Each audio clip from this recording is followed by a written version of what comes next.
Tidak ada satupun kekuatan di bumi ini yang sanggup mengguncang Cina. Ini pernyataan penuh dengan kesombongan. Kakak beradiklah dengan pernyataan Firaun. Berapa lama Allah bayar tunai semua. Hari ini apa yang terjadi Bapak Ibu? Lebih 44 hari tingkat 4 meter. Tiap hari kita bisa mengikuti berita-beritanya. Betapa mengerikan kondisi sekarang. Bukan hanya banjir, gempa juga, longsor juga, gunung meletus juga. Ke atas angin badai puting beliung, salju sebesar-besar bola pingpong. Kemudian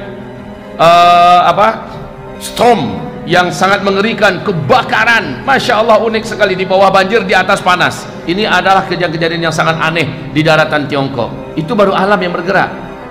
Belum lagi daripada pasukan Allah yang bernama virus. Sekarang berbagai macam virus juga bermunculan dan berpotensi pandemi. Bukan hanya COVID-19 baru saja, ya, tetapi juga sudah sampai kepada Black Death. Bismillahirrahmanirrahim. Assalamualaikum warahmatullahi wabarakatuh.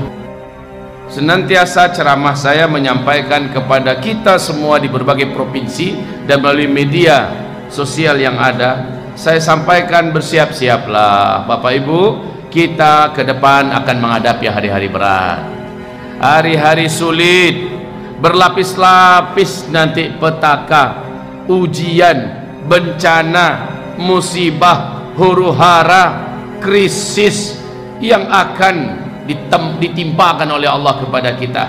Bersiap-siaplah. Dalam ceramah-ceramah saya, salah satu di antara kajian saya adalah persiapan dan amalan-amalan di akhir zaman. Mudah-mudahan ada yang membuka YouTube dan mendengarkan kajian saya tersebut. Persiapan dan amalan-amalan akhir zaman. Tema kita pada malam hari ini, Masya Allah, bagus sekali. Kiat meningkatkan keimanan dan ketakwaan di era COVID-19. Ibarat Allah yang kami muliakan, 1442 Hijriah adalah tahun di mana kita memanen iman kita selama ini. Ini tahunnya kita memanen iman kita selama ini. Maksudnya Pak Ustadz? Maksudnya siapa yang sebelumnya imannya sudah bagus, imannya sudah terbentuk dan kuat, amal solehnya sudah memadai, amal solehnya sudah banyak, sekarang buahnya. Saat ujian begitu berlapis-lapis, ketahuan ternyata ibarat batang pohon, walaupun badai datang, dihantam oleh mobil, ditabrak oleh motor, datang banjir, karena pohonnya sudah besar, akarnya sudah menghunjam dalam ke perut bumi, maka dia tidak akan bergerak dari tempatnya. Dia tidak akan tumbang, dia tidak akan lapuk, dia tidak akan patah, dan bahkan daunnya, rantingnya tetap berdaun, buahnya tetap akan menghasilkan. Seperti yang Allah firmankan di dalam Al-Quranul Karim, surat Ibrahim di ayat yang ke-22, 23, 24, bahwa orang yang batang pohonnya kuat, akarnya menjulang, akarnya menghujam ke dalam perut bumi, sementara ke atas mencakar langit, kokoh.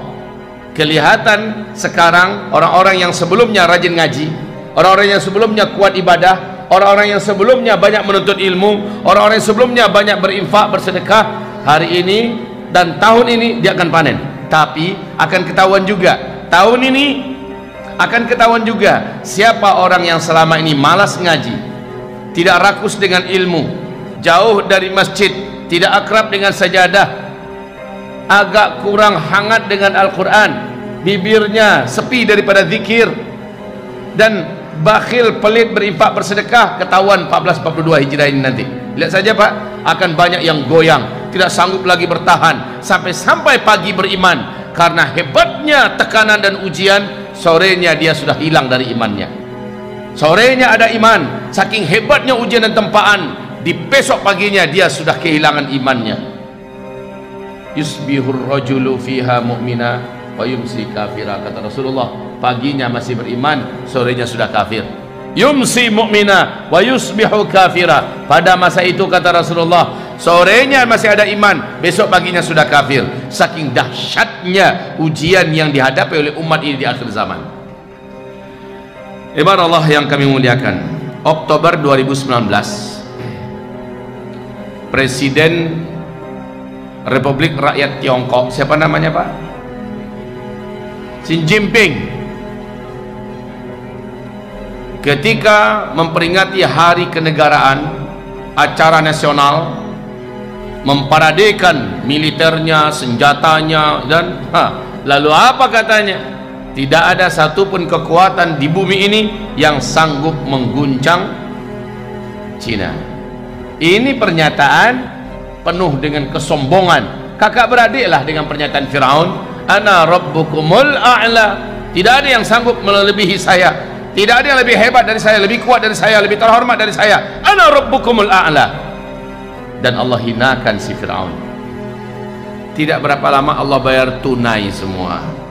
Hari ini apa yang terjadi Bapak Ibu? Lebih 44 hari, tidak ada satupun kekuatan di bumi ini yang sanggup mengguncang Cina. Ini pernyataan penuh dengan kesombongan. Kakak beradiklah dengan pernyataan Firaun, ikat 4 meter. Tiap hari kita bisa mengikuti berita-beritanya, betapa mengerikan kondisi sekarang. Bukan hanya banjir, gempa juga, longsor juga, gunung meletus juga. Ke atas angin badai puting beliung, salju sebesar-besar bola pingpong. Kemudian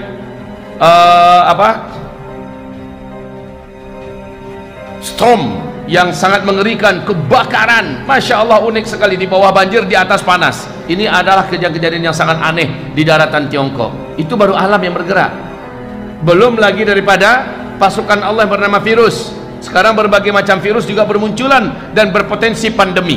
Bukan hanya COVID-19 baru saja, ya, tetapi juga sudah sampai kepada Black Death. Ini juga sudah muncul penyakit virus yang dulu pernah menghabiskan 50 juta warga Eropa, muncul di Mongolia, Cina hari ini. Flu babi baru, jenis baru yang berkolaborasi tiga kekuatan virus yang sebelumnya tidak seperti itu, muncul pula sekarang. Entah apa yang mau dihadapi oleh mereka. Bencana alam belum selesai, virus juga semakin banyak dan semakin menggila. Kemudian ditambah mereka saat ini sedang berhadapan dengan banyak negara yang siap-siap perang melawan Cina. Yang mana yang mau mereka selesaikan? Hancur mereka. Internal PKT, Partai Komunis Tiongkok, sekarang ini sedang perebutan kekuasaan untuk melengsarkan, bahkan sampai ketika akan habis menghabisi. Dahsyat sekali. Sudahlah, inilah dia. Ketika yang dia mengatakan tidak ada satupun kekuatan yang bisa mengguncang Cina, maka Allah guncang dia dengan perkara-perkara remeh dari bala tentara Allah Subhanahu wa taala. Cuma masalahnya berdampak ke kita. Ini masalahnya. Entah apalah salah kita pakai masker pula kita di sini.